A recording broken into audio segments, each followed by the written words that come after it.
இன்னைக்கு வீடியோவில் நம்ம ஃப்ரெஞ்ச் கிராப் எப்படி பண்ணுறதுன்னு பார்ப்போம். தேவையான பொருட்கள் இந்த அளவுக்கு ஒரு 8 கிராப் வரும்.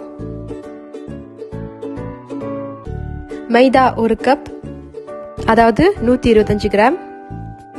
பால் 1.25 கப். முட்டை 2.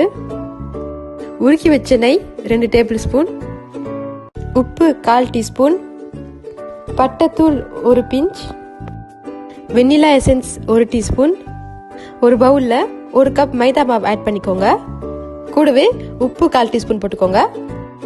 பட்டைத்தூள் 1 பிஞ்ச் ஆட் பண்ணிக்கோங்க.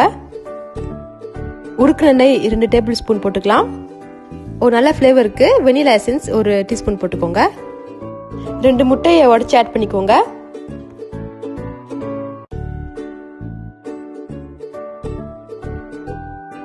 இப்போ எல்லாத்தையும் நல்லா பீட் பண்ணிக்கலாம்.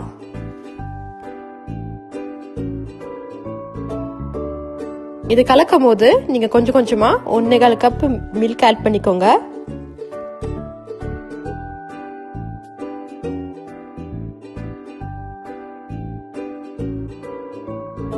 இப்போ நான் ஃபர்ஸ்டே சொன்ன மாதிரி கொஞ்சம் கொஞ்சமா கலக்கிக்கிட்டே நீங்க மிச்ச அந்த பாலை ஆட் பண்ணிக்கோங்க.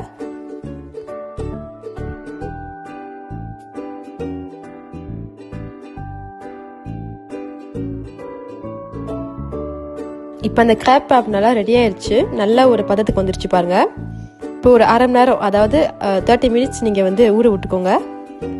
இப்போ ஒரு அரை மணி நேரத்துக்கு அப்புறம் ஒரு நான்ஸ்டிக் பேன்ல இந்த மாதிரி ஆயில் ஆட் பண்ணிக்கோங்க. இப்போ தோசை ஊத்துற மாதிரி ஒரு கரண்டி மாவு எடுத்து ஊற்றிக்கோங்க.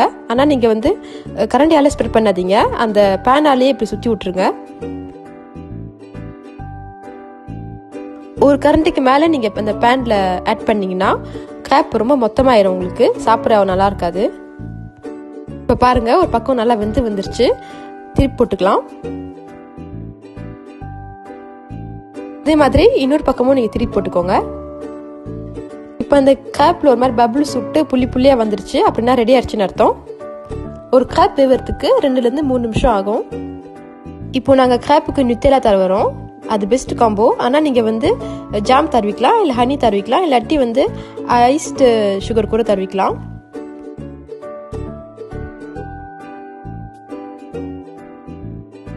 இப்போ நாங்கள் ஒரு நல்ல யம்மியான டேஸ்ட்டுக்கு கூடவே பனானா ஆட் பண்ணுறோம்.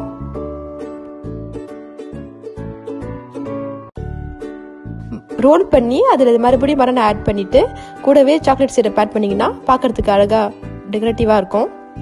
இப்போ நம்ம யம்மியான ஃப்ரெஞ்ச் கிராப் ரெடி. இப்போ நம்ம வீடியோ எண்டுக்கு வந்துட்டோம். இந்த வீடியோ ஃபர்ஸ்ட்லேருந்து லாஸ்ட் வரைக்கும் பார்த்த எல்லாருக்கும் நன்றி.